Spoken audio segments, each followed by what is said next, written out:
Hello and welcome to another episode of Live Talks with Fawole. We have the Wizard. The Wizard. Return of the Mac. Return of the Mac. No, you see, this is how you start a podcast, right? Because you have a conversation beforehand and you press the record button. It's just like a natural conversation, right? We did this the right way. Now I can just clean up what I said before. I can make it more succinct. And Abdulla soft-spoken, guys, in the studio. Well, man, why do they call you soft-spoken?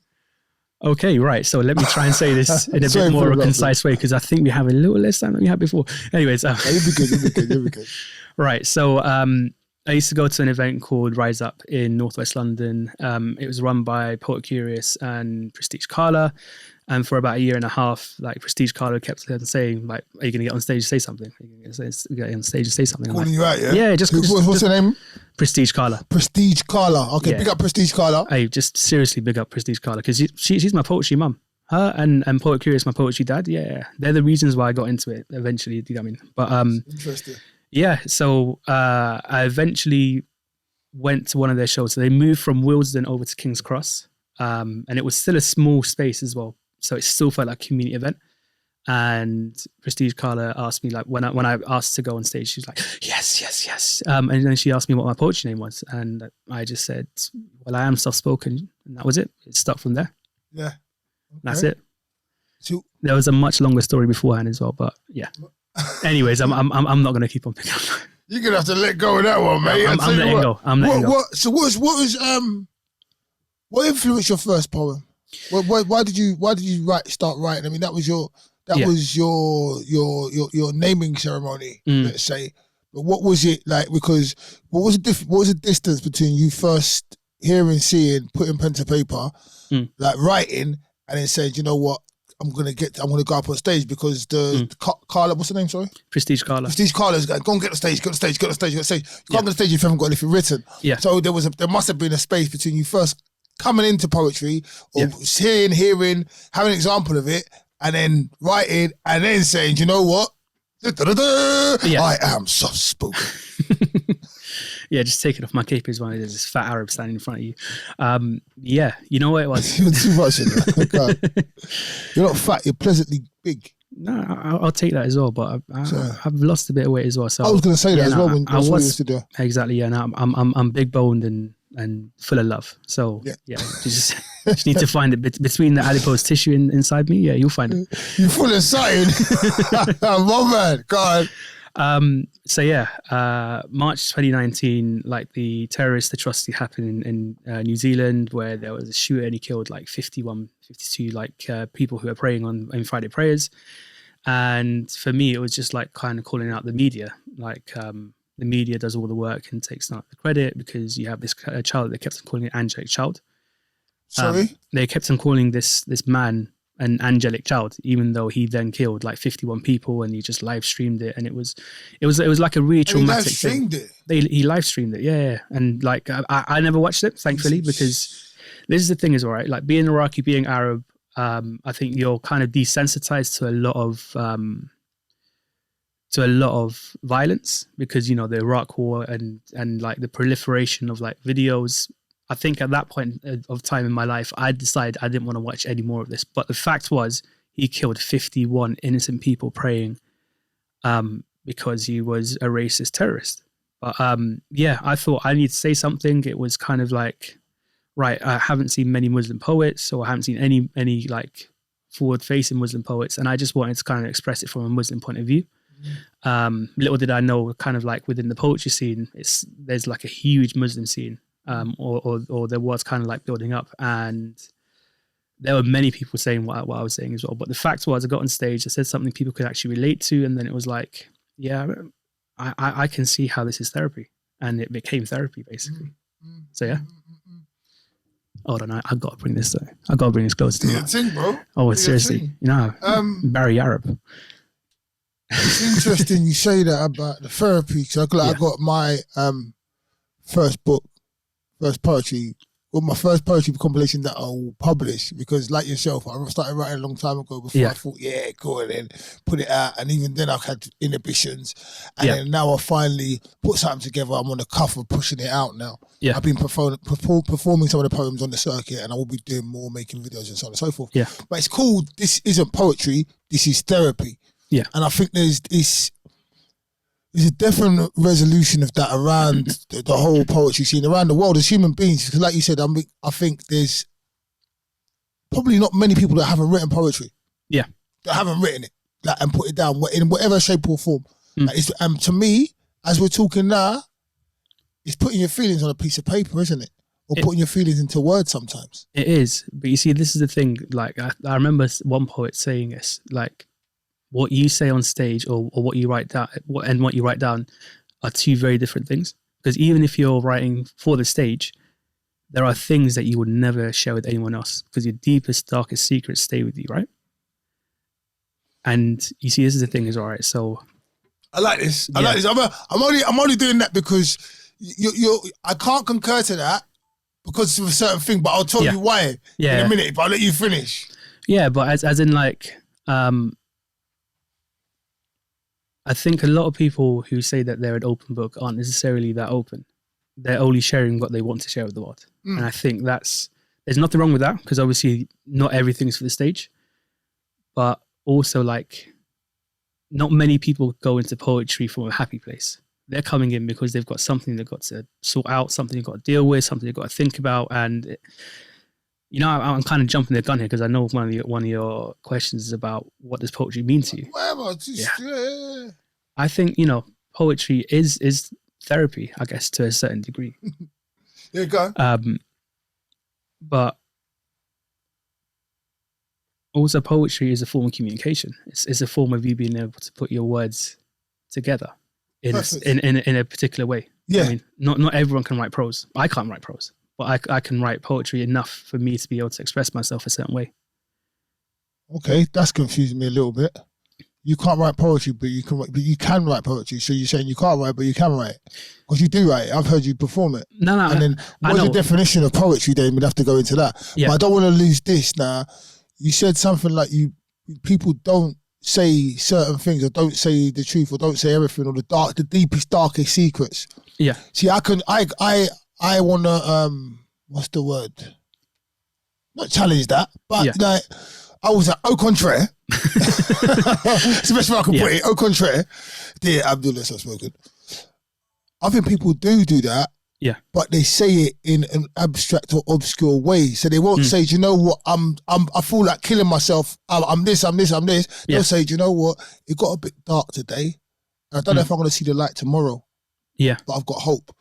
But they're still talking about suicide, but they're not saying it. Do you know what I mean? So I feel like just not to totally contradict what you're saying, but I think people sometimes they show their deepest, darkest parts of them, but it's only if you've got the eyes to see or comprehend or dissect the subtext in what they're saying, because everyone's got their own interpretation of certain words. Someone's like, oh, that's bars. Another person's like, oh, they need help, or oh my God, I feel the same way. That's on that for me. Poetry, when people do stuff, sometimes when you're engaged and you can identify it, and like you said about being in the same community with certain people, you see certain things in it, and so that's for me. It can go both ways. But for me, I think some people show their innermost selves, but they're so eloquent or so smart or so engrossed in what they're doing that you're captivated by the actual performance. And you don't see it, like saying, like someone said, oh, look, I'm gonna kill myself, or you know what, I was gonna kill myself. But you know what? The next person who fucking stands on my toe on this train is gonna die. Yeah. You're like, sorry, I ranted on a bit there. No, I'm trying to relate it back to me as well to a certain degree, because there was a certain time when I wanted to like end my life. Like this is January 2019. This is when poetry came in, and this is why genuinely I think God put poetry in front of me, because it was like, I can say I've never written a poem. I've never written down those words. I've never written those 7 letters down. What are they? Suicide, I guess, right? I've never written it down in a poem, but there are certain times where, the theme of that poem was, I need to find the light because right now I can't see it. You see what I mean? When you're in the middle of a tunnel and you can't see it. Like, yeah, you just keep on going sometimes until you eventually find the light, right? Or you find something to kind of go back to as well. Like sometimes like the lighter in your pocket are the blessings that you keep on forgetting to turn on, because you're in a tunnel and you've got that light with you, but you don't necessarily remember to use it. Okay. Does that make sense? Yeah. Because we lose our spark from time to time. Human beings lose their spark. Oh gosh, it's killing me. But the light is still inside you, like you said. Yeah. Oh, I feel much better now. Sorry. That's fine. Been wearing boots for like 12 hours. I get it. I get it. And sometimes it might just take another human we use their spark to reignite our light, and then boom. That's exactly it. And that's the thing about spoken word shows, right? You go there expecting to be entertained sometimes, or you kind of go there just to kind of feel the vibe or whatever it is. And then you come out of it going, oh my God, you've literally changed the way that I think about something.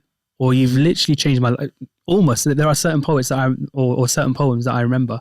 I might not even remember what they've said, but just the way that they presented it and the way they made me think at that point in time just made me just completely change the way that I think about certain things. Like for me, I just realized as you're saying it, I go there to perform. Yeah. To show them what I got. Like, show me what you got. But, I want to see what you got. I want to see it. Come on, Marty. My man. I didn't know you knew where that came from. Show me it's time what to get you swifty got. in here. Wait, hold on. Let me show you my socks. I think it is the guy that says, show me what you got, right? Yeah, that's him. Listen, you're spot. I'm doing the swifty dance over here. We're talking Rick and Morty up in his mouth. I like that. Shit on the floor. Did you hear what he just said, guys at home?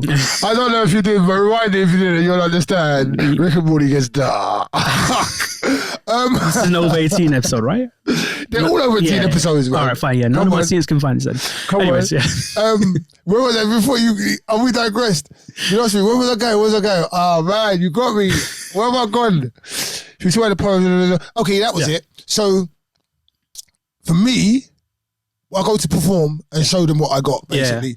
However, I am so in love with poetry. I'm so in love with the art form. I'm so in love with the eloquency. Yeah. I don't care where it comes from, who it comes from. I want to be taken down that garden path. I want to go to the back of the wardrobe and just realize I'm in another land. I want to kick my heels 3 times and still be in the Emerald Castle. Yeah. And just looking around. You know what I'm saying? And people have taken me there.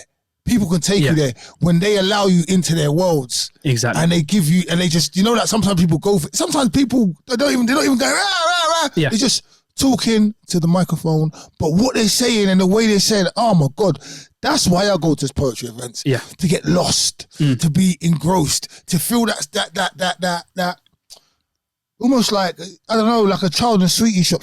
Like your poetry event as well, I have to say, before we go any further, thank you so much for creating that.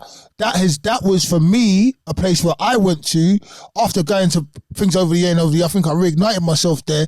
It was a space that I absolutely fell in love with. The whole concept, the energy, the people, the way that you create. It was curated. Yeah, I'd say curate. Yeah, curated. Abdulla's a teacher, by the way. We're going to get into that later on as well. So not for too long, hopefully as well. I want to keep my sanity. No, I'm playing. Yeah, so but the way it's created, thank you very much, man. It's an amazing thing, and I'm sure I know there's hundreds of people, not thousands of people, that came to Box Park, Croydon, or Wembley, and have come, and I've met friends that I've got now at your events, they're just amazing people. Just thank you, and this is for Box Park. What do we call it? Box Park, Croydon, and Box Park Wembley. Box Park Wembley. Yeah, thank you. Can we clap? Yeah, we go. No, thank you. You know, I think I got to say this as well, because I'm humbled that the amount of people that I've spoken to or have come up to me and just said, look, thank you for the community you've built. And I was like, this is exactly what I kind of secondhand wanted to do. The reason why I started it, or the reason why the idea came into my head, was because it wasn't just my idea. There were 3 of us all together. Was just we need to have a community event back in Northwest London, because Rise Up was the place for that, and that was in Willesden in a small cafe, and that was a community event that I grew up in. But yeah, just like spending time in South, spending time in East, spending time all around like London. Just it doesn't feel like the same way as well. Like every part of London is still London, right? And like you can't necessarily choose where you're born. Well, I say you can't necessarily choose. You can't choose where you're born, right? You can't. Mum, go that way. Exactly, yeah. Exactly. And you know what? Like, because of austerity and so many other reasons why you can't just move out and go somewhere else, right? And either way, I'm a Northwest London boy. So I'm not leaving my parents and I'm not leaving my in-laws and my grandma. They all live here. So yeah, just having an event here and like a premium event, something that felt like all the events that I was going to in East and kind of emulating that kind of vibe. That's what I wanted. Yeah, and it just kind of like grew from there. And actually, I say it grew from there. It grew from the first night. When did you start coming to BYOB? Do you know what? I couldn't tell you. I couldn't tell you the first time I came there. I could tell you. I thought, like you saying, oh, what did you say? Yeah, let's make it a North Wheezy thing. Let's make it a home thing. I was like, why the hell did they put this thing so far away, man? What the Ross? I'm thinking a bus, a train, a cab, and a motorbike to this place. Seriously. Where are you based? I'm not telling the public. Okay. Yeah. Yeah, it doesn't matter. There are no flies on me. But anyway. So it took you a while to get there. It took me a while to get there. So even that, and then I think the first one I went to in Croydon, right, it takes a while. Like I said, I took, on top of all them other modes of transport, I had to take a boat as well to get to the Croydon one, right? And it was starting at a certain time. Yeah. And I didn't want to miss the open mic thing, so the eagerness. I got there, like, say it started at 7, you said everyone get there for 6 for the open mic thing. Yeah. I got there for like just close to 6. Yeah. Tumbleweed, bro. Tumbleweed, bro. There was no one to be seen. The box parks have got other stuff going on. Tumbleweed, I was like, oh man, no. I was that eager. And I was like, And then when everyone started finally coming and everything, I put my name down and it went for the process and everything. I think I was so happy because that's another thing that happens to you or to me when I go out sometimes to poetry events. You go out with a certain feeling. You go out to perform sometimes and then you're captivated. Exactly. And it's so beautiful for me. And then you're captivated by stuff. You're captivated and touched. Yeah. You're captivated and allowed to see the most vulnerable part of someone. Someone will talk about being a child or their child. Someone will talk about, I don't know, the time, all the stuff we've been saying, but there was that and then the lighting, the atmosphere, the sitting on the boxes, the way it's done in there, like, it was just, But so I don't remember the date or anything like that. Yeah. But I remember that I came really early and I met Emmy Jenkins, I think. That's not her name, she could kill me, but I love you, Emmy. Right, and I met a few other people, but she was stuck in my head. Emmy was doing the poem about her son, right? That resonated. Yeah, there you go. She's fire. Yeah, no, she's fire. I love her to bits, right? Yeah, but this is the thing though, right? So like, what we kind of do sometimes, we say, right, some of the newcomers, you either put them near the beginning or near the end, because it's just like we want to try and curate the show as well as just kind of having an event as well. And I think, you know, sometimes people find that it's the right thing to do, sometimes not the right thing to do. You know, that's different people have different opinions. It's not their show, is it? Yeah.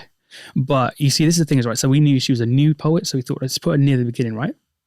But the way she made me want to cry there and then, like... Fire. Exactly. And you see, that poem came from the heart. Fire. And you see, like, I don't know if you've heard my poem about IVF and that kind of stuff as well, but I've always wanted a child. I can't remember now. How do you feel about performing it? I mean, have to. Yeah, no. As in, like, performing it today, you can find it online if you want to go for it. Fair enough. If you want to find it, it's something obviously like me and my partner have discussed, and she doesn't necessarily want to hear it too much. Okay, so, cool. But I love that. Yeah, but the respect and the love. Yeah, like that. That's exactly it as well. I think that's we'll talk about my wife and how much I love her at some point. But like the thing is, when you put it out there, it's no longer your poem. You see what I mean? And you've got to remember what the poem's about and who it discusses and what it discusses and that poem's for everyone, but it's also about someone. So or about more than one person as well. So it's difficult to perform it these days. Okay, let's get into that because there's other stuff. You know, like you write something and then you write it for whatever reasons and then you perform it maybe once, maybe twice, maybe 3 times. then you now maybe ignite stuff or enlighten people on certain things within other people. So therefore, the words that you wrote for self-healing at one point, or performance, or both, now have become someone else's medicine, or someone else's healing tool, or someone else's toy or whatever to kind of dissect and understand like how they could use it. Yeah, that's deep, bro. You see, this is the thing, is right, because there's two parts to it, right? Because one side of it is you're writing for yourself, and remember, whatever you write is for yourself. That first and foremost. Yeah. But there's sometimes where I think you got to be very, very careful what you share with people, because sometimes you might share something which might trigger someone to do some harm. And that's why words are so strong, and words are so important to share, that you have to be very, very, very careful as to how you express that. And I know some people talk about, some very dark themes in their life, talking about self-harm, talking about suicide, talking about, violence and harassment and abuse they've had in their life before. It's therapy, like you said. It is. It's very much therapy, but also at the same time, it can also, I guess what I'm trying to say is, if it incites someone to do some harm, that's where it becomes a bit dangerous. And I think that's where I think some people have to be very, very careful with what they say in terms of, like, especially the political aspect. You see what I mean? Yeah. I think that's the biggest thing. And I think political and religious. Yeah, especially those two as well, because I think there's a lot of reasons to be frustrated about things that happen. But if you're the reason that someone does a terrorist attack, for example, or if you're a reason that someone kills someone else, like, that's a big cross to bear. You see what I mean? Yeah, that's of course we don't want to really bear. Yeah. You want to, unless you're not a nice person. Exactly, yeah. But you see, at the same time, when I shared the IVF poem, like, every time I share it, people come up to me and go, yeah, I've gone through it myself, stay strong. Or they've come up to me and said, look, this is something that I felt myself, or I'm not going to share like personal stories that people have told me as well, but I can see the other side of it where, yeah, this now becomes someone else's therapy. You see what I mean as well? But never ever write because you're thinking of other people. Think about yourself. Yeah. How does that make you feel? Because like I've had that on different things. Some people just like that really resonates with me, or some people like, yeah, I've gone through that, or some people like, thank you for saying that, I needed to hear that, or someone needed to say that. All different connotations of that kind of thing. So how does that, what does that do to you? I think it validates me to a certain degree, but I also want to make sure that validation doesn't become ego. You see what I mean? Like, I might say something that's really pertinent to a lot of people, and if I keep on being told, oh, you're great, you're brilliant, then I think it does something to anyone. You know what I mean? No matter how humble you are or where you've come from as well. So I always have to try and keep that in my mind. I understand, it does make me feel happy that someone has taken something out of what I've said, but also I just happen to be that person that one time. So I have to kind of humble myself and remember they could have heard this from anyone else, but they happen to hear it from me today as well. So you're a good man, What? Thank you. You're a good man. Oh, you're giving me compliments as well. Yeah, I'm blushing. Allah, it's not just the heat as well. You're a good man, but you're full of sight as well. My goodness gracious, I can tell you. What was you like as a child? And where was you born? Because you spoke about you're from where, Iran or Iraq? Iraq. You're from Iraq? Story time. Let's delve in, man. We still got plenty of time, so I'm going in now. Right. So my parents came here with myself and my sister when I was 3 years old. So this is 1992. They were living in Kuwait at the time, but they were originally from Iraq. Or they had a Iraqi heritage. And Kuwait, being Kuwait, said anyone who wasn't born before the 1960, whatever it was, when the country was made, doesn't have a Kuwaiti passport. And so after politics, basically big politics, but also at the same time, after Saddam Hussein took over the country, and then there was the Gulf War. Basically, my family or anyone who was Iraqi was told to leave the country, and my family were caught driving. Now they lived in the community for years. My granddad, for example, helped the Kuwaitis during the war, but that was completely disregarded by the Kuwaiti government. Not necessarily the Kuwaiti people, but definitely very much so the government. So my uncles happened to have come here from, I think it was Bulgaria at the time, because they were studying there, and so we just claimed asylum here. And we'll get to this as well because the way the government's treating refugees is a big reason. At the moment right now. Yeah, it's absolutely disgusting as well because we happen to get here via boat. I mean, via plane. Yeah. So the mode of transport determines whether you're legal or illegal, even though you're still claiming asylum. What? Yeah, like the way the government is right now, right? So if you come here by boat, you're considered to be an illegal asylum seeker. But an asylum seeker is an asylum seeker. You're seeking asylum no matter how you get here. Yeah. But yeah, again, if you come by plane, it's considered a valid. It's completely valid, yeah. So if you happen to have a certain amount of money and a passport, which is what we did in 1992, then your application will be considered at least. But yeah, so I came in when I was 3 years old. So basically, I've only ever known this country.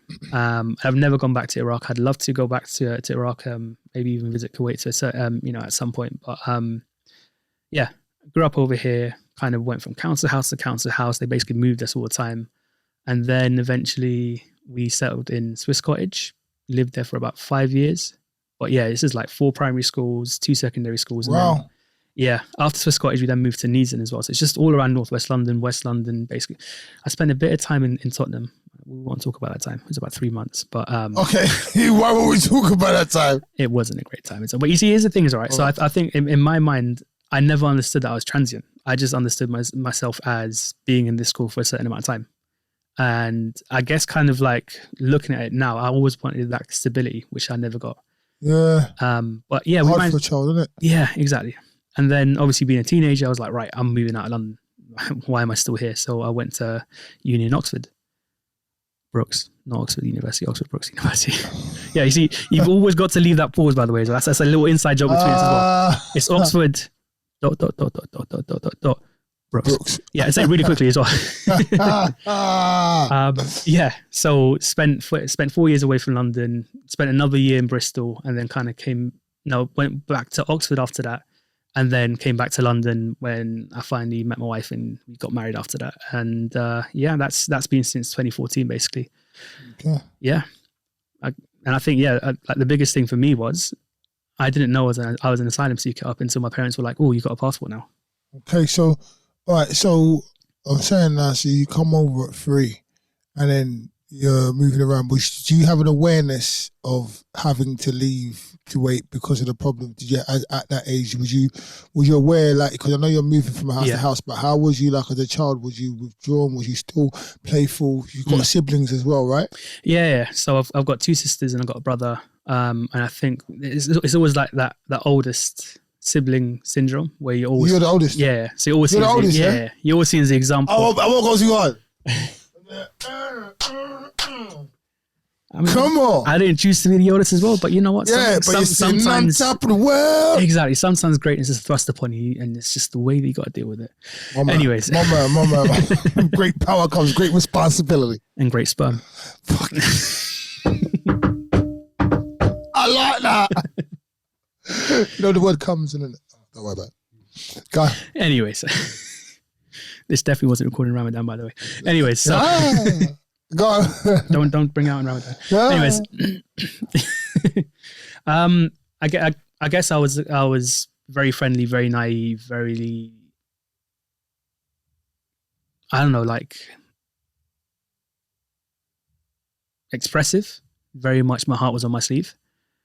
But also kind of always had that inferiority complex of kind of being a big boy. So I've always been on the larger side.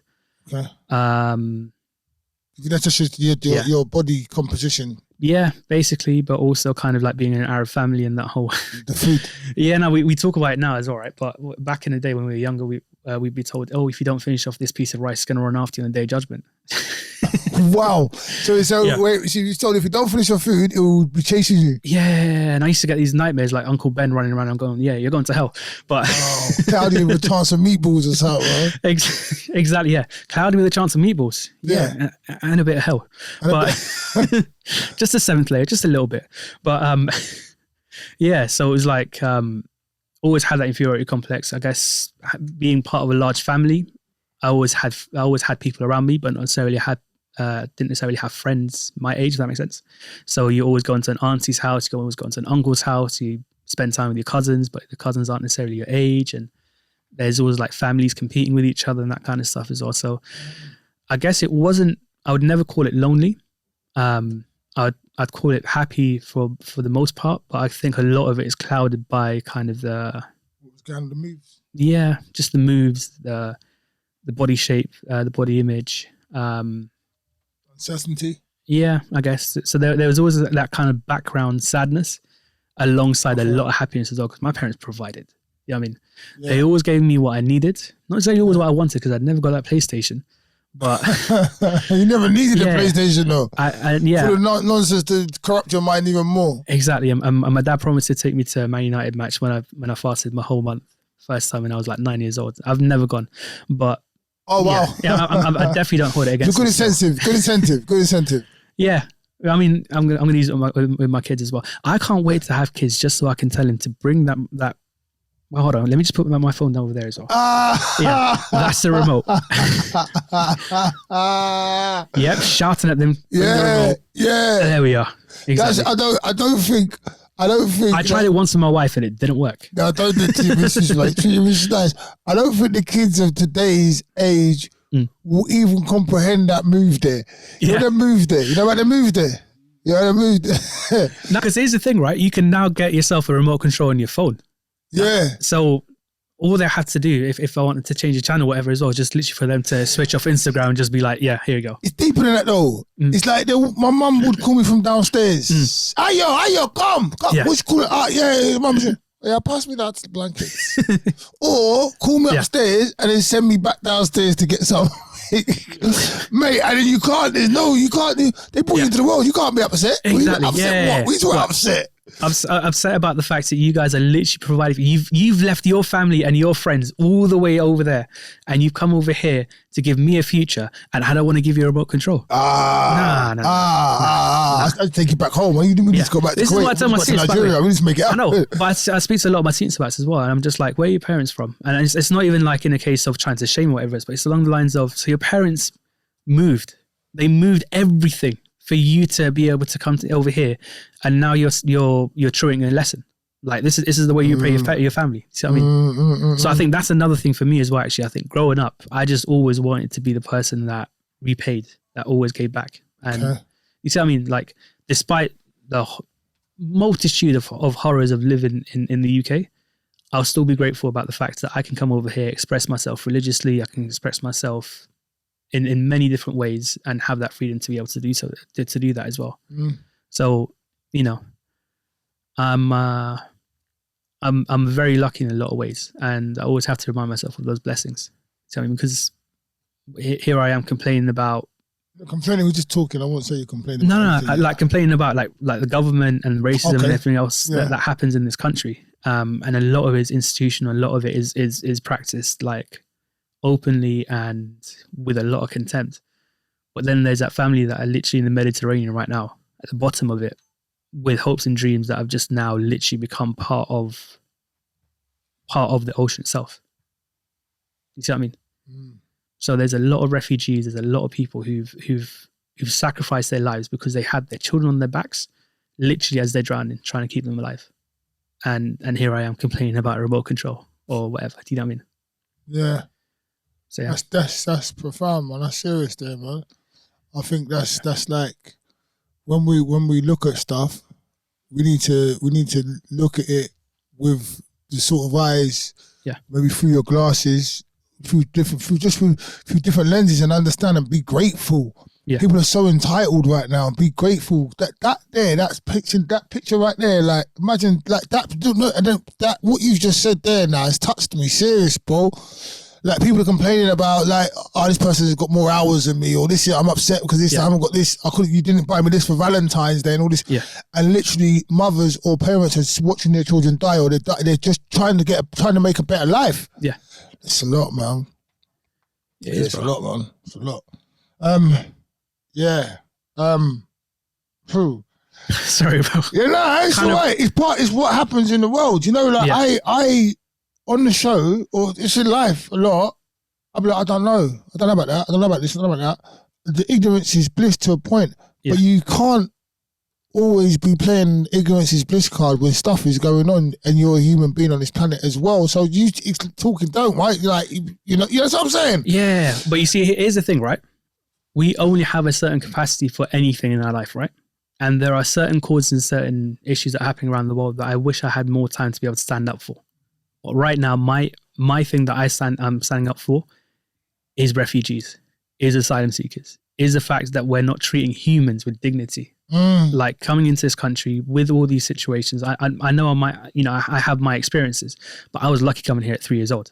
But there are people who are coming over here having seen atrocities, having seen lots of different things in their life, with parents who won't have the same prospects for education as their children had, or even parents who are well educated but never had the opportunity to be able to use that education in a way that would advance their children's lives, and they have thrown everything away just to be able to give their child the chance to be able to do these, to get that education. And when I see opportunities squandered by kids because they don't understand the struggles their parents went through, and it might not even be their parents as well, it might even be their grandparents or whatever it was. Like for me, that's the biggest thing. Or they can't be bothered to apply themselves, like give life a shot. Yeah, I think a lot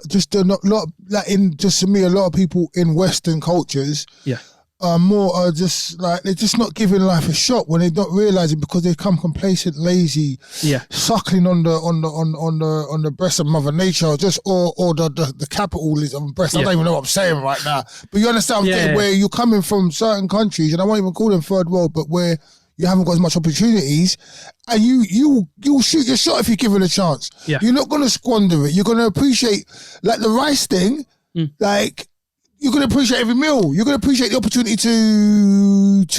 to be educated. Yeah. To better yourself. It's a lot. Yeah. And you've got people just throwing it away over here. Well, not just here, in other places as well. But you see, like beyond that as well, like there is a mentality when you come here as an asylum seeker, as a refugee, I guess, which is you always hoard things because you never know when you're going to have it again. Like, my parents have blankets for every member of my family if they want to come down, for example. So if there was to be a pandemic tomorrow, so I'd have all of my diabetes medicine for the next 3 to 6 months. Do you know what I mean? Like everything is just there. And there's that hoarder mentality as well. So preparing, isn't it? Saying? Preparing. Yeah, it's preparing for what could eventually happen as well. Like, we have British passports, but in the back of my parents' minds, and I think almost to myself to a certain degree as well, I almost feel like at any point they can just, all right, thank you. You've overstayed your welcome. Time for you to go. You see what I mean? And that's the thing is, all right. So like when it comes to education, we'll get into teaching, I guess, in a bit. But when it comes to education, it's just about equipping yourself so you can be in many different, or you can put yourself in many different positions to be able to survive. You see what I mean? Why do you think? Why is your comprehension of the infinite or the finite status of your staying in London or England or being a British citizen? What is that connected to? Is that connected to some of the stuff that has been kind of over the past few years, or because of how you initially came to the country and what your parents have seen? Because your parents have seen things change like that. Like you said, in Kuwait, your granddad was helping with stuff. Certain things that done were not acknowledged. All that was known was you're from Iraq and this is Kuwait. That's all that was acknowledged. So there was that. Or is it a bit of both? Like where, because over the past 10 years, maybe 20 years, the way our British status, or the stability of it, is been in question. With all the changing governments, all the changing laws, it's been in question. Like they say that they can dip you, even like they could dip me, and I ain't been nowhere. I ain't live nowhere else. I don't know nothing else. Like this is the thing, is all right, because it used to be like you'd hear like. Don't think you could dip me, mate. I'll dip you, mate. I'm just. You better duck. No, sorry. Did you hear that, Suella? Yeah. Come after me. Yeah. What you call braver men, yeah? Yeah. Try and be braver, man. Yeah, come on, Suella. Yeah. All right. No, please, actually, I didn't say that. Who's Suella? Suella Braverman, she's the Home Secretary. So it used to be Priti Patel. Okay. You see, and this is the thing as well, right? When you have all of these things happen around you as well, you can't help but be hyper-political. You know what I mean? Like you grow up listening to everything that happened in your country, so naturally you just kind of take it into where you hear it. Like, and you have the same thing like people who are Serbian, had all the problem, will come here with all the situations like with Slobodan Milosevic and having a dictator in Kosovo. So for them, they had all those political things that they grew up with. So when they come over here, naturally they can talk about those kind of things. Same thing with us as well, like Saddam Hussein in Iraqi politics now, and like the invasion happened in 2003 as well. You can't help but just kind of always look for things. And you can appreciate also being here and there's a bit of peace. Yeah. Not being but I don't think people here know war. That's what I'm trying to say. People don't know what it's like to have to go to the shop or suffer. I personally don't. I personally don't know what it's like to be in war, but I know my family does. Yeah, so by definition, I think you will, because you're gonna like you're made aware of stuff like you see in the blankets and that, even in the base side of it, the preparation because of what could happen. Yeah, that alone, having that's a war mentality. Yeah, some people's parents ain't teaching them. Oh, go there. If you watch these tenders, what are you having for tea? You know what I mean? That's the most important thing. What's name got a bum done? Do you think that's good? And I'll get your lips done. I'm not trying to be thing by putting the accent, but they've got, like, British people sometimes, me included, I've got no comprehension of how hard it can be in the world. I get that as well, right? And once you know about it, right? But you also got to remember one thing as well. You live your life according to where you've been, and your pain is relative to where you are. Do you see what I mean? Because, like, I think being in this country, being under this political regime at the moment, we're all victims of the same thing, no matter who we are. But the problem is, when you're also of a certain color or from a certain place, there are extra things that you have to worry about beyond that. You see what I mean? It's a lot. No, you say wow. You're right. I concur. Yeah, it's just heavy. When you say that, when you all this stuff, and then now there's extra things. It just go on, please, Abdulla. Like, my mortgage has gone up by like £450 a month. You see what I mean as well? Like, no, I could work extra hours. I can do tutoring. I can do this. I can do that as well. But at the same time, I'm still having to worry about next month. That's going to be an extra something amount of money. And then you're thinking about monetary policy and why are houses still linked towards interest rates? I don't know too much about this myself, is all right?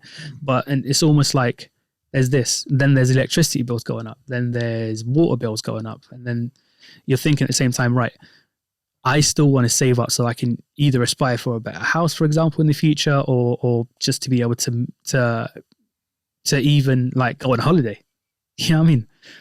So like there's landmarks in my relationship which I want to be able to mark by going on holidays.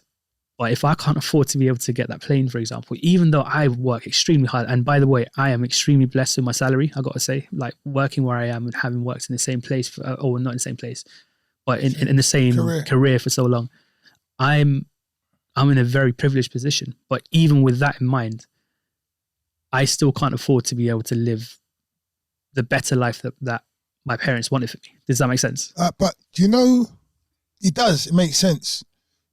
You're educating me across the board when I'm here talking to you. I have little pins dropping or things dropping and that. Yeah.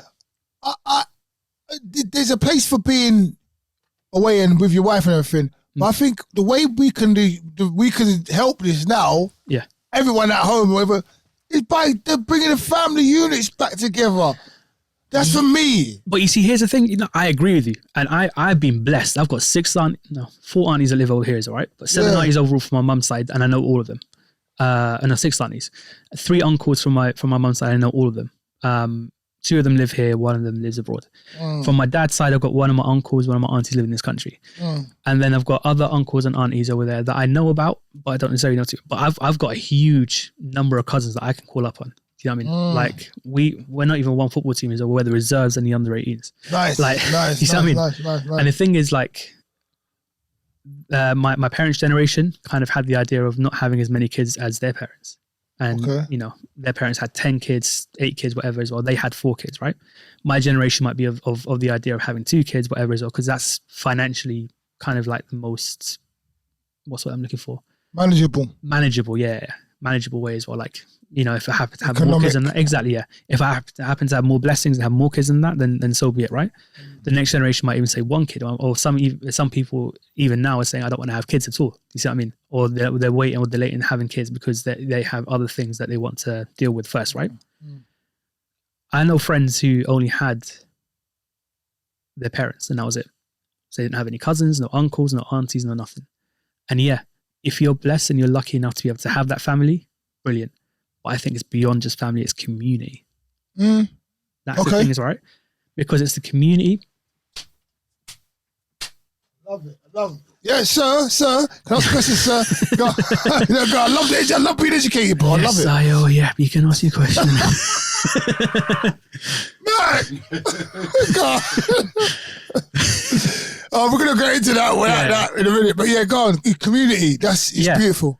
I don't even think I even know what a community is beyond the Iraqi community. You know what I mean? Because like I moved from Edgware Road to Camden to Wembley to Neasden to Swiss Cottage to Tottenham to all these different places around London up until my parents settled in Neasden, and so I don't think I knew what a community around me was. I just knew that there were people around, but the Iraq community was always there.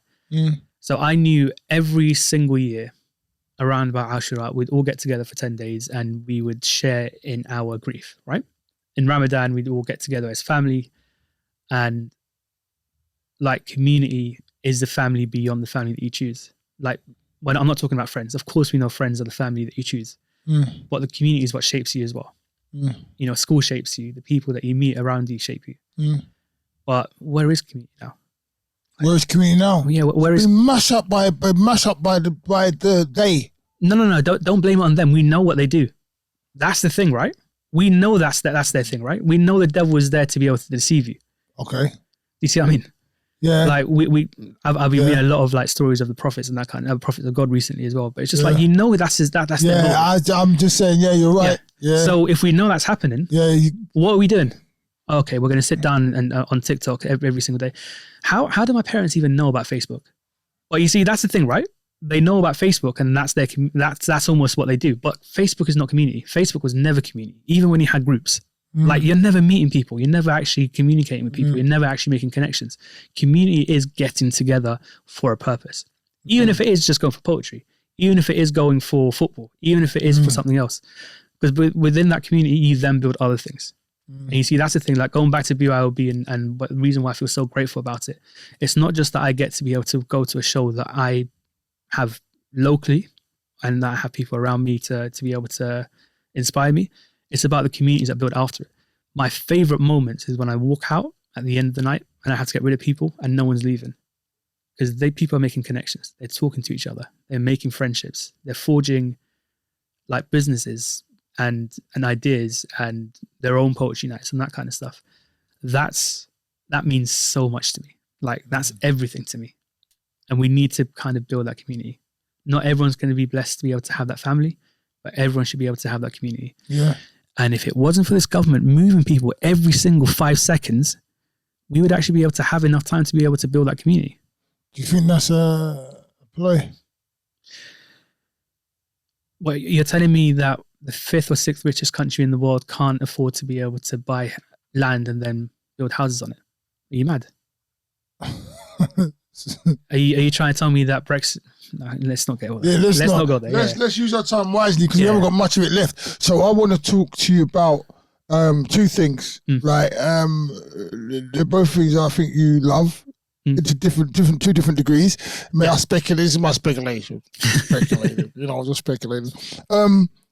I think let's talk about your partner and let's finish with talking about your poetry, and then if I can get you to, if you've got any pieces that you might want to bring for us at the end, we'll close with a poem if that's all right. Yeah, of course. Yeah? Of course. Yeah, I've enjoyed talking to you. I feel very well educated. I'm going to go back to this interview and look at it and get some gems out of it. Definitely. But I never had the opportunity to talk to you before because it's just been at events and there's no time. It's like you're pulled this way, you're pulled that way, then someone's on stage. So I haven't been able to sit across or even talk to you properly. Like we've spoken about doing this and I'm really like, you know what? Yeah. All right, cool. So I'm going to see you. Yeah. And everyone's catching me at the end of a day of like, I'm talking about a day. I know. Full day, like starting at 6 o'clock in the morning as well, leaving at 4 o'clock as well, and trying to just like stuck in traffic because Croydon. But and then after that as well, I'm supposed to kind of like be perky and happy and promotive kind of. You're good. You do good, bro. What do you teach? Biology. Yeah, so science in general, but biology specialism. Nice. Yeah. Okay, biology, just all parts like biochemistry, biology, human biology, everything. All the way from molecular biology all the way up to communities and ecosystems. Yeah. Communities and ecosystems, yeah. Yeah. So you know about science. I guess. Cool. Yeah. We're gonna skip past this really quickly because I want to get a little bit of this. But like I said, I'll talk to you about your wife and your poetry. What's the funniest thing that's happened to you in the school? Funniest thing that's happened at school? Yeah. Oh God. All right. It's happened very, very recently. I'm not even gonna say too much about it as well. Yeah, be careful, you know. But there was a kid that just didn't know what a period was. He was in year 7. Okay. How old was he? 7? Yeah, 11 years old. So 11, 12, right? That's not okay. Go on. Yeah, but he didn't know that every month a woman would bleed for 4 days. And I know he's got sisters as well, right? Mm-hmm. So in his mind, he was like, so for 4 days, blood comes out of my penis. And I'm just like, I'm trying to hold it in as well. I've never been able to hold in and laugh, like my laughter as much as I had to. As well. I know. Bless them, man. The thing is, everyone else around was so nice about it as well, but they were like, oh. He didn't know. Yeah, exactly. But just like, just the idea that I had to tell him very nicely. And unironically, you need to have a vagina for you to have a period. Yeah. Wow. Wow. I know, but there's nothing like, I'm just going to move the mic back as well, because this is what he was saying. He was like, blood? Yeah. From where? And I was just like, oh, all right, bless you. You naive so-and-so. Wow, was it? God bless him, he's good. And that naivety, that's good. He'll be a kid for a longer time. Kids have grown up way too fast these days. Oh, there's other things as well that's happened. There's a very, very quick one as well, right? So I had this kid that had narcolepsy. Is that when you sleep? Yeah. And so... I think Max says, you all right, was it? Yeah, no, he's still with us. Okay.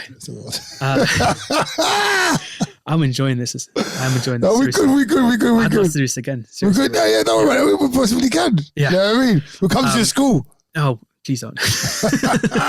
I'm a very different person there. Yeah, that's why I'll come there. Hey. Mr. Abdulla. Yeah. You're not so spoken here, mate. Yep. Come here, fuck off your shit and leave. All right. Thank you. Go on. Tell me the story. Yeah, so this kid was sleeping through a lesson, right? And then the Somali kids were talking about the word khara, which means watermelon in their language, but it means shit in Arabic.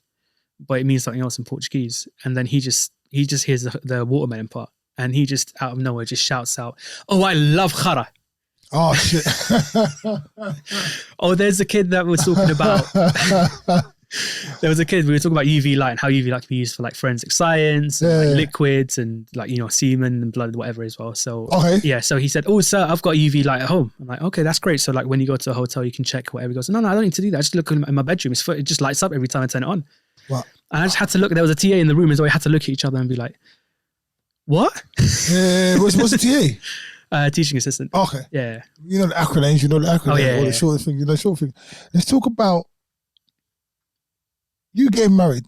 Yeah. So this one's a fun one for people who don't get it, right? So it wasn't arranged, but it was facilitated. Let's put it that way. It's a facilitated meetup. So my sisters knew her from uni. And then basically they showed me a photo, they showed her a photo, they kind of talked to the families about what we do. And they arranged for us to meet. So then the families meet together, but then within a month we're engaged. But the thing is, when you're engaged, at least in the branch of Islam that I prescribe to, the whole idea is that you're telling the world that they're dating. You see what I mean? So in that time, we'll go out, you know, we'll have chaperones, but we'll be able to go out and meet each other, talk to each other, go on the phone, etc., get to know each other. And then we finally have kind of like the aqd, which is kind of like the English version of an engagement, where it's basically telling the world that they're married. Well, Islamically we're married, but we're not living together. So we're not married, if that makes sense. So you have the initial one, which is for want of a better the definition, the courting. Yeah. And then you have the second one where now the world knows, and you're now it's like how in the eyes of God, you're married. You're married now. Yeah, but it's kind of like the equivalent of engagement. Like that's the one knee moment as well. And I've never done that, by the way, as well. So I one day I might just get on my knee. Yeah, your knee. Yeah, just get on my knee and just be like, yeah, do you want to get married? Or I never did this first time, so I'll get it right. Don't leave it too long so you can get done and get back up. I'll tell you in a second. I'll tell you, because it's a long one, like with marriages and me. It's just one marriage, by the way. I've only had one marriage, but I've had 2 weddings. But yeah, anyways, so then we'll get to that. Don't worry. We'll get to that. So yeah, 10 months after meeting, we're married, basically. We have our wedding. We have a honeymoon a year later. Yeah. Within a week, by the way, we both had food poisoning as well, which just kind of brought us together. Wow, you went through the experience together. Yeah. What did you eat? Yeah. We basically kind of got into it. What did you eat? Oh, this is what happens when you go to your uncle's restaurant. Because You ate your uncle's food. Yeah. When you first get married, right, you go to everyone's house because what happens is everyone wants to congratulate you, and as a way of saying thank you for you coming to our wedding, of course we'll accept and come to everyone's house. So first day, I'm lost. Wait! You talk so fast, man. So wait a minute. So you get married, right? Yeah. You get married, and then after getting married, everyone comes to your ceremony. You have to then go to everyone's house individually. Yeah. To kind of say thank you for coming. Yeah. Nice. Yeah. Nice. Well, you got 500 people at your wedding. Yeah, you're fed for a month, basically. Wow. It's like family, though. I mean, it's not just like, oh yeah, thank you, Uncle Roger from like, me as well. Like, me going to my white people's, my friend's house. My white people. My white people. My white people, my black people. We're all human. We love everyone. But yeah, so that was it basically. Like, and then after that, we basically got stronger through life, basically, and experiences. And then you spoke very fondly of her, bro. Spoke very fondly of her, bro. You see, here's the thing, right? So you always need to have a humbling to remember what you have. You see what I mean? And I think I've recently had a humbling from my wife, just kind of like to remind me. In what form? We won't get into it. We won't talk about it. But you was humbled and you knew you got back into position. Yeah. Well done. Good. I know she's made me a better person. I know she's made me a calmer person. I know she's made me a more analytical thinking person before I become reactive. And don't get me wrong, that's still in me. I still have my anger issues, etc. But yeah, she's made me a better person. And you know, I'd like to think that she's also a better person because of me. Bet she is. Yeah. Inshallah. Inshallah, yeah. Oh, nice. What's her name? Miriam. Nice. Miriam, big up yourself. She'll hate hearing this, and she'll hate hearing about herself. Nah, you're an amazing person. Your husband loves you. He's construed such a beautiful, vivid picture of you. Sarange. That's I love you in Korean. How do I even know this? Say again. Sarange. Sarange. Yeah. Sarange. You got to do this with your fingers as well. Why? It's like a swear word. Like you're swearing. No. That's what I thought. When she did it to me, I was like, yeah, back at you. Sarange. I love you, Sarange. Sarange. You see, here's the thing. This is soft. Like when I grew up as well, like all this stuff as well, like expression of love and that kind of stuff as well. Like being a man, being an Iraqi man, you got to be stoic. That was something else when I was young. Yeah, I think that was the people. That was something out of order. Oh yeah. Oh, you just reminded me of this. Yeah. Anything with hand gestures was out of order. Any hand, brother. This whole like pinky finger thing. When I was in primary school, that used to mean something else. Seriously. I mean, yeah, but this is like Primrose Hill, Camden kind of areas as well. Like, what do you mean? I used to go to school pretty much around the corner from here. So like, what does it mean? Piss off. That's what that means. Apparently, but this is when I was younger as well. No. Yeah, it was someone called Chad. I had a Chad in my school, by the way. Chad. I had a Chad. A Chad and a Chen in my year. Do you know, like, if I don't know what's happened to Chad as well, but Chen's a big DJ these days. Yeah. Yeah. What was your relationship with Chad and Chen? Sound like Chad and Dave? Oh no, it's all. I had no problems. Okay. Chad's a nice name. Chad's a nice name. It's just hey Chad. Hey, so you told me, like you said that when you went to Rise Up, you were provoked by some of the poetry. Yeah. Now, when you were provoked by this poetry, what kind of provocation was this? Like, I need you to define that better, because that's the words you used. Like, I was like, provoked. But what you provoked into was it because there's positive provocation, and then there's negative provocation, and there's like, like what kind of what? I want you to elaborate on that. You being provoked. What kind of things did it ignite in you? What happened there at Rise Up that provoked you? Was it, oh my God, yeah, like Rocky, I started doing push-ups and shit. Like, I want to fight. Yeah. What kind of provocation was it for you? See, there's three poems that I distinctly remember, right? Mm-hmm. So there's the poem that poet Curious did about refugees, and kind of like him trying to describe it to his kids. So he did like a kid's poem to try and explain how asylum seekers have to cross the sea to be able to get where they need to get to. That again, I think all of it is positive provocation. Actually, if we put it into that consideration, then there was I Am Shahid, and he's my ultimate like poetry hero, because with him he did an alphabet poem, and then he brought up like all praise to the Almighty Allah, and I was like, you can do that, you can talk like this in poetry, you can like say that. Like, he was the reason why I wanted to write. So it took me 2 years after that to be able to write something and get on stage, but he was the reason. And every time I see him, I try and remind him of that. Still see him now, yeah? Oh, yeah. Yeah, we need to bring him to BYOB. He needs to do like a... His name? I Am Shahid. I Am Shahid. Yeah. Yo, I'm going to gun for him as well. As soon as you're saying I'm going to gun for him to try and get on my show as well, man. I Am Shahid. See what you need to, bruv, if you can get him on. I Am Shahid. And ask him to do a poem where he talks about, I believe in the potential of a zygote. Well, so if I get hold of him, then I'll get hold of you and I'll get some more background information from you. My pen's lost his ink, mate. Please, yeah. Oh, pen's lost his ink, mate. I kind of my. I left my bag in the car. Yeah, I know you'd have it, Shah. I can send it to you later on. There you go. Don't forget, and then go on. Yeah, and then the third poem, AMD Speaks. So this actually wasn't at Rise Up. It was Word on the Curb or Word on the Street, whatever it's called. It was run by Shay the poet, Shay the rapper. So she's an Iranian rapper. But AMD Speaks, Aaron Daniels did a poem, and he said in the future, and then he was talking about different things that basically are happening now. But he was talking about in the future, people will be provoked to think that Brexit is about Europe when it's actually about immigration. And I was like, you know, when you just start clicking, you're just like, what the he said this. He said what I'm thinking. And those three poems are basically what I've almost kind of based my poetry persona on.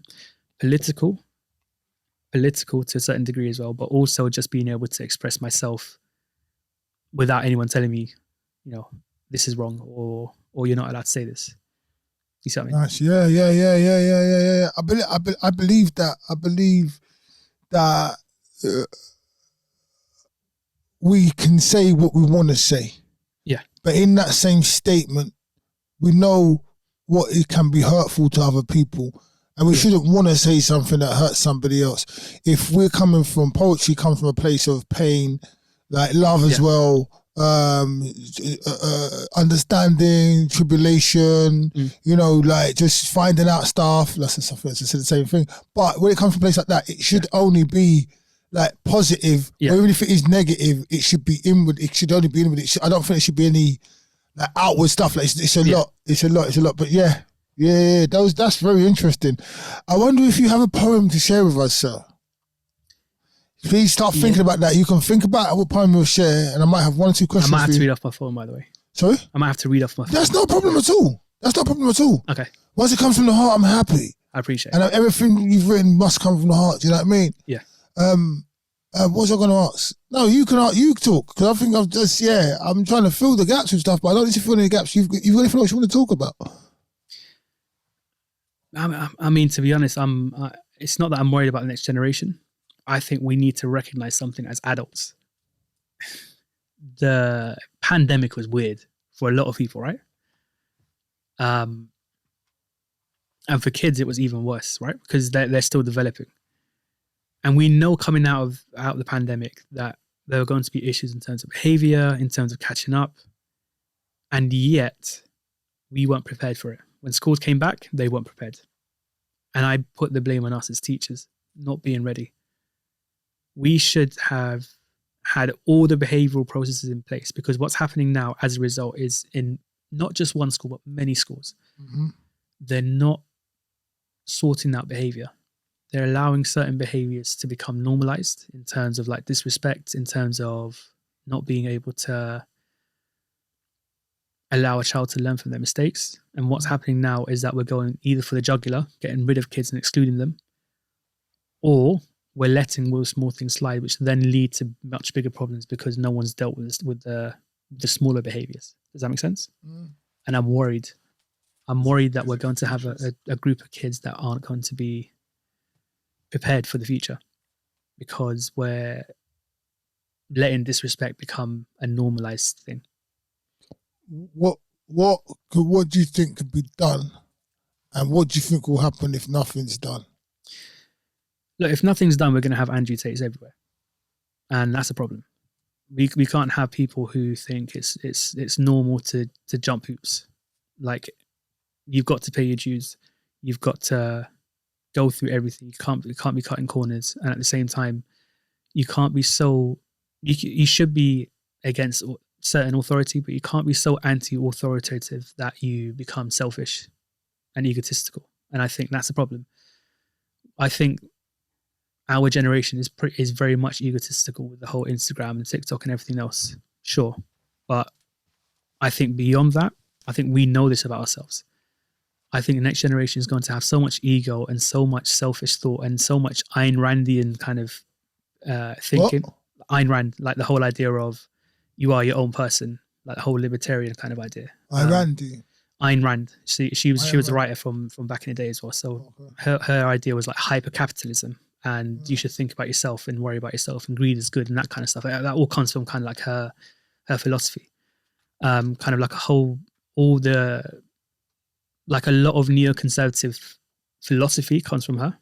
And I'm worried that we're going to let people who are also rapists just, or people who are alleged rapists, let's say about Andrew Tate, dictate how people think or dictate, their thought process. There's a lot of people who've gone down that route, and I'm worried that children will think that that is normal. I'm really worried for him.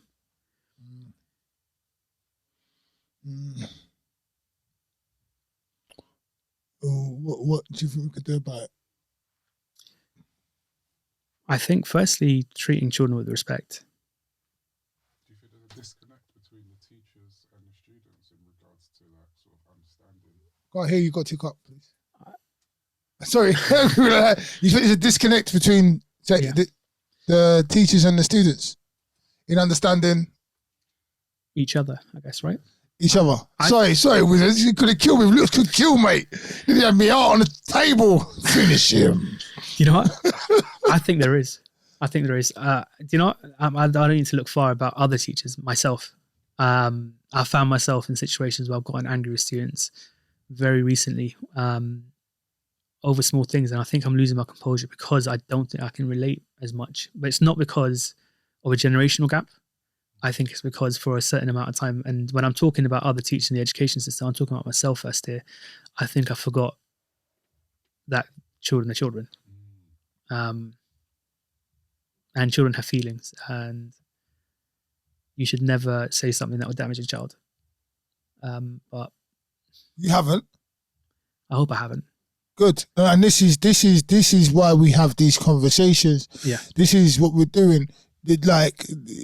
Change has to be from within, primarily at home. And you haven't dropped that ban that on anyone else's doorstep. You've just owned that, bruv, and I'm proud of you for that. And I like that as well. So if more people could be like you and own their stuff, bruv, this is the way forward. And treating children like children. That's why that story about the guy and the period thing, even though it's funny as well, it was so nice. Because he was still a child, ignorant, that not knowing is because they know too much, too young these days. Yeah. Do you know what I mean? So that's how we help. That's how we shape the future and help the children, help the future be the future. Treating them like children, being aware, being less like what's that stupid person who said be capitalist? Oh, Ayn Rand or forget the Ayn Rand ethos. Think of the communal ethos. Yeah. Think of tomorrow, the children need a little bit of help. I think, I'm going to, because I talk a lot as well, I'm going to let you get on now. We have to remember what it was for us to be children. Yeah. That's how you do it. Yeah. Those insecurities, those, as in like, that naivety, that lack of knowledge. Yeah. Yeah. Exactly. Just remember, you was a child once, and I remember when I was a child, I remember not being able to do certain things. I remember wanting to do this, wanting to do that, wanting to be older, wanting to link older girls, wanting to be able to go out, partying, wanting to be able to drive cars, all sorts of stuff, like wanting to be listened to, wanting to have my own money, certain things. We were all children once. Yeah. And that was a young adult, but we was all children once. I remember eating ice cream van. Yeah. Mum comes some money. Not every time I got it, but when I did get it, I was happy as Larry. Yeah. I didn't care about, you don't care about the things you care about now. And I think reminding yourself what it was to be a child, then allowing your children to be children as well, giving them things to do that we wouldn't necessarily be doing, changing everything up, taking the phones away, going on walks in the park and stuff. They might not, I don't want to do this. Yeah. But you try to listen and talk, communication, I think, and actually active listening is really important. Were you going to say something? I think some of the teachers are children still. Yeah. You see, someone told me it's in 2010. I still remember it as well. And I think they were trying to discourage me from teaching. But this is genuinely, I think, possibly true. Because like teachers leave education at 18, having done everything up to A level. Then they go to uni. Then they go back to school with no space in between for them to actually work in a mature professional setting. And so in between, what happens is you get a whole lot of kids who remain kids, have that immature thinking, and then go back into a place where there's a lot of immature thinking. And then at that point in time, the difference is you're now responsible. I'm going to digress a little bit because I saw on the same thing on the internet, there was a teacher being taken to his court for sleeping with a student. Okay. Right. But then this is a digression. Yeah, no, but the teacher came on and it was in America and she was cussing. Apparently the student was, you know about it? Apparently she was like 22 or something. Yeah. The student was like 19 or 20 or something like that. The student had been held back and then she was brought into, like you said, came through a teaching thing, was brought into a school setting, but that student was held back in the American system. Yeah. She was like, what the hell do you think I was going to do? She goes, what the hell do you think was going to happen if you put us together? I'm 22, he's 20. Of course there was a chance of us doing blah, blah, blah, blah, blah. And you want to send me to jail for this shit? Like, it's in America, isn't it? Yeah. It was just... Actually, wait, hold on. Yeah. Throw away the key as well. What are you doing? You're still responsible. How? What? No. Yeah. But that whole children being in the school and not having that opportunity to mature and stuff. Yeah. So then it just certain times they might engage in the wrong way. Yeah. Like be arguing with the child, like seeing them as a threat or a challenge, opposed to what you just said. What are you doing? You're there to teach, whatever age you are. If you take that matter, you're teaching. Someone out there? Yeah, you're teaching. It's fine. But I've seen this in podcasts before, by the way, as well. This is why I'm just going. This is like living in a dream right now. Yeah. They don't want to come in here to be living in my nightmare. Yeah, all exactly. Right. Come on in. Yeah. Let's get a poem from you, sir, please. Okay. Just clean the rustlers out of the studio. No, I'm joking. Okay. Right. All right. Let me just do the last one that I wrote. Because actually, here's the thing: I don't know if I've written enough or as much as I'd like to recently. So this one was about 6 months ago. But yeah, this is point of view. You're at Poets Anonymous. I need you to help me, by the way. What do you mean? Oh, when I get to it, I want you to say hi, soft spoken. Hi, soft spoken. Not yet. Yeah, right. But just like that. Yeah, I like that. Cool. All right. Hi, my name is Soft Spoken, and I'm addicted to spoken word. Hi, soft spoken.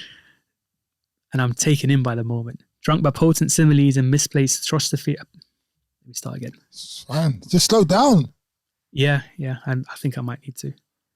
And I'm taken in by the moment, because I'm drunk by potent similes and misplaced apostrophes, easing life's atrocities and making me feel less broken. Mix ellipses, make metaphors out of memories. This pen infinitesimally breathes incoherent and exhales cogent. Because we are poets of the moment. Alone our thoughts together, verbal exponents of the literary, we bathe in ink and soak up our unknown notions. This pigment is our moisture. So much so that we make monuments that are potent. Exporters of phonetics etched into stone that we break etiquette, even when reminiscent we're prophetic when in our elements. We chip off the old rocks and collect the sediments. So let us compact and cement this moment. Heat and pressure metamorphise our messages to marble. Our stories only surface when the tectonic plates align. And we may be much maligned, but we are reporters at the epicenter of this moment. Syllables slip from lips as we stand on soapboxes that somehow withstand earthquakes of emotions. So, bask in the momentum of this moment. Your mass and velocity combine together to multiply our times, rhyming with rhythm. The mass of meaning is above the volumes of vocabulary. Your diction has density. Feel the weight of our words, the gravity of our growls keeps us grounded and grateful. So, flow in the lava of this moment. Cool into igneous with crystals like shooting stars without flight. Potent prose porous like pumice. Break new land as we colonize our cortex. Open a vortex and peer into the new nebulae at night. Use lunar light to gain insight. Ideas so bright the sun becomes jealous of our luminousness.